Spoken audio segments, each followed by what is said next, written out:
안녕하세요. ESF 황다은 간사입니다. 10월 23일 일용할 양식은 요한이서 1절에서 6절입니다. 요한이서는 예수님의 제자였던 사도 요한이 한 지역교회에 보내는 편지입니다. 1절의 장로는 사도 요한을 말하고 택하심을 받은 부녀는 어느 지역교회를, 자녀들은 교회 성도들을 의미합니다. 요한은 지역교회와 그 성도들에게 내가 참으로 너희를 사랑한다 고백합니다.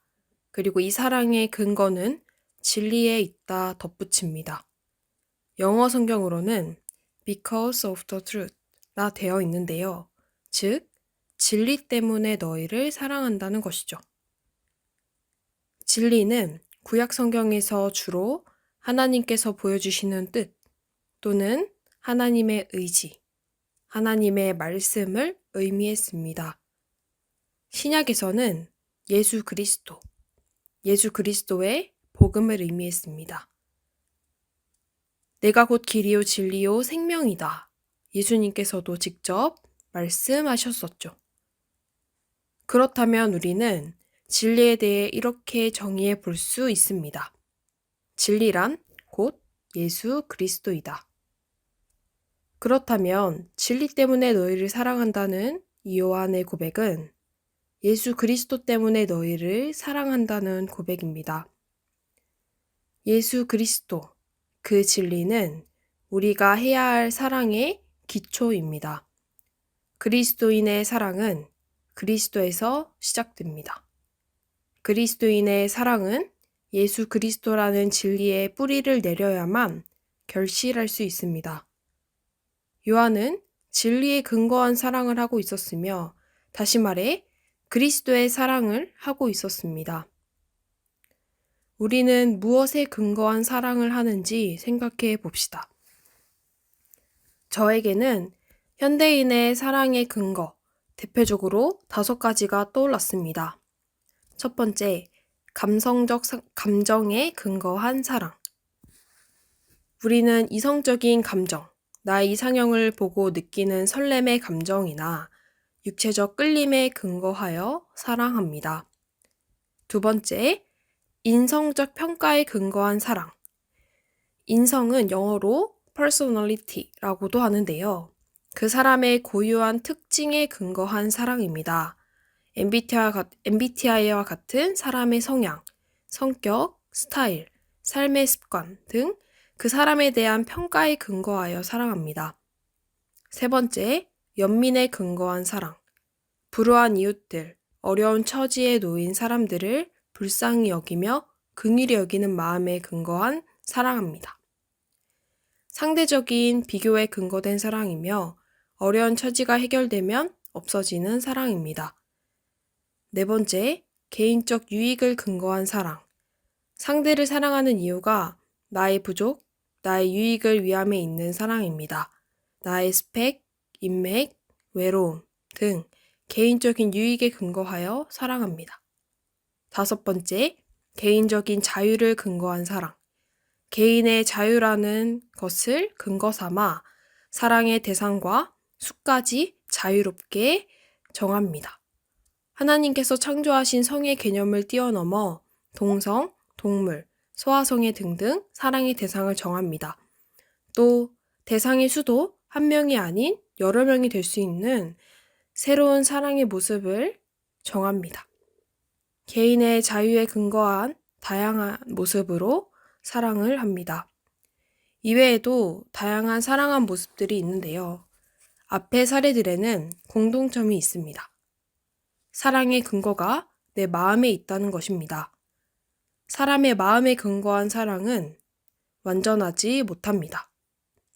사람의 마음은 불완전해서 조금이라도 흠이 생기면 나의 마음에 들지 않으면 미움과 시기로 돌변하고 변질합니다.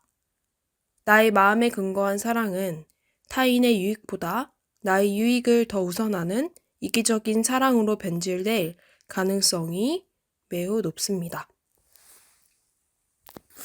하지만 진리에 근거한 사랑은 다릅니다. 그리스도에 근거한 사랑은 다릅니다. 그리스도에 근거한 사랑은 사랑의 이유가 예수님께 있습니다. 내가 누군가를 사랑하는 이유가 나를 사랑하셨던 예수님의 사랑에 근거합니다. 그래서 상대가 어떠하든 간에 나의 사랑은 변하지 않습니다. 예수님의 사랑이 변하지 않기 때문입니다. 그리고 이것은 모든 인류가 사랑받을 자격이 있는, 당신은 사랑받기 위해 태어났다는 그 소식의 수신자가 될 수 있는 이유가 됩니다. 예수님의 사랑은 철저히 이타적이며 희생적인 사랑입니다. 나의 이익보다는 다른 이의 이익을 더 우선하고 위하는 사랑입니다. 나의 유익을 구하기보다 남을 위해 손해를 택하는 희생적 사랑입니다.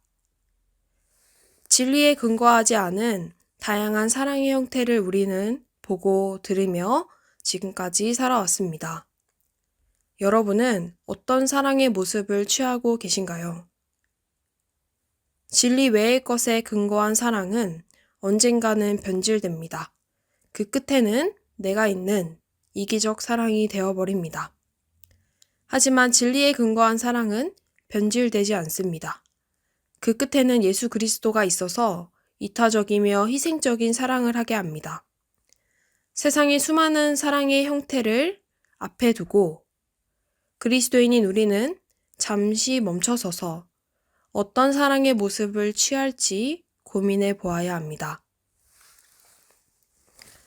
진리로 말미암아 너희를 사랑한다 고백한 사도 요한은 뒤이어 너희 중에 진리를 행하는 자들이 있다며 이들을 향해 기쁨을 표현합니다. 그리고 한 가지를 요청합니다. 너의 자녀들 중에 우리가 아버지께 받은 계명대로 진리를 행하는 자를 내가 보니 심히 기쁘도다. 부녀여, 내가 이제 내게 구하노니 서로 사랑하자. 이는 새 계명같이 내게 쓰는 것이 아니요 처음부터 우리가 가진 것이라. 또 사랑은 이것이니 우리가 그 계명을 따라 행하는 것이요 계명은 이것이니 너희가 처음부터 들은 바와 같이 그 가운데서 행하라 하심이라. 아멘. 사랑을 고백한 사도 요한은 이제 너희도 서로 사랑하라 권합니다.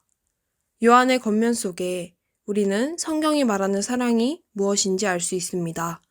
성경이 말하는 사랑은 하나님의 말씀을 따라 행하는 그 상태를 말합니다. 하나님의 말씀에 일치하는 태도 또는 그러한 상태를 말합니다. 즉 내가 하나님의 말씀에 일치하는 또 순종하는 태도이자 그런 상태라면 사랑하고 있는 것이고 일치하지 않고 순종하려는 태도나 상태가 아니라면 사랑하고 있지 않은 것입니다. 요한의 요청을 받은 자들은 이미 진리 안에 행하고 있는 자들이었습니다. 이미 서로 사랑을 실천하고 있는 자들이었습니다. 그럼에도 사도 요한은 계속하여 서로 사랑할 것을, 진리 안에 온전히 순종할 것을 권합니다. 그 이유는 당시 교회 안에 미혹하는 자들이 있었기 때문인데요. 당시 교회 안에는 예수 그리스도가 육체로 오셨음을 부인하는 이원론적 사상론자들이 있었습니다.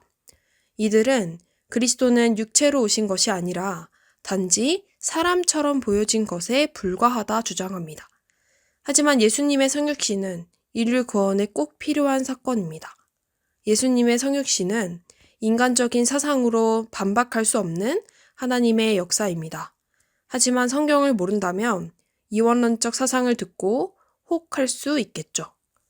그래서 사도 요한은 이미 진리 안에 살아가는 이들에게, 사랑하고 있는 이들에게 계속하여 거짓 선지자들의 가르침을 경계하고 진리 안에 서로 사랑할 것을 요청합니다. 성경의 시대를 거슬러 오늘날 우리 시대에도 여전합니다. 그리스도의 사랑을 부인하는 적그리스도들은 다양한 집단과 형태로 존재합니다. 진리가 아닌 다른 것에 근거한 사랑을 주장합니다. 이들의 유혹에 미혹되지 않기 위해서는 먼저 사랑의 정의를 바로 알아야 합니다. 하나님께서 말씀하시는 사랑은 하나님의 말씀에 일치한 상태입니다. 그렇게 우리가 해야 할 사랑은 진리에 근거한, 말씀에 근거한 사랑입니다. 일용할 양식 구독자 여러분, 오늘 하루도 예수 그리스도가 진리임을 고백하고 예수 그리스도에 근거한 사랑을 배우고 또 그렇게 사랑하는 하루 되시기를 소망합니다.